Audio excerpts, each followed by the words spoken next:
ಗಣೇಶ್ ಅವರು, ರಮೇಶ್ ಅವರು, ಸುದೀಪ್ ಸರ್ ಬಿಟ್ರೆ ಸೊ ನಿಮ್ಗೆ ಏನಾದ್ರು ಆಫರ್ ಬಂದಿದೆಯಾ? ಇಲ್ಲ ಇಲ್ಲ, ಬಿಗ್ ಬಾಸ್ ಎಷ್ಟು ಚೆನ್ನಾಗಿ ಮಾಡ್ತೀರ ಸುದೀಪ್ ಅವರು.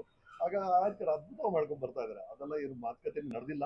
ನಮ್ಮ ಹತ್ರ ಯಾರು ಯಾವತ್ತೂ ಬೇರೆ ಬಂದಿಲ್ಲ.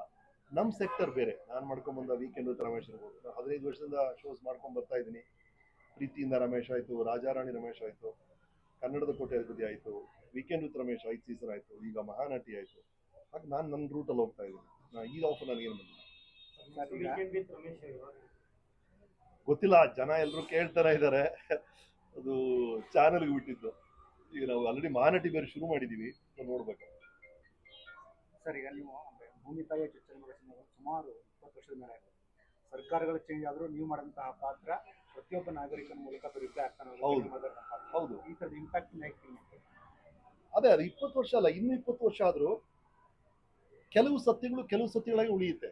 20 ವರ್ಷ ಮಾತ್ರ ಅಲ್ಲ, ಶತಮಾನಗಳಿಂದ ಕೆಲವು ವಿಷಯಗಳು. ಈಗ ನಾನು ಮುಂದೆ ಕೂಡ ಹೇಳ್ತಿದ್ದೆ, ಸತ್ಯ ಹರಿಶ್ಚಂದ್ರ ನಾವು ನೋಡುವಂತ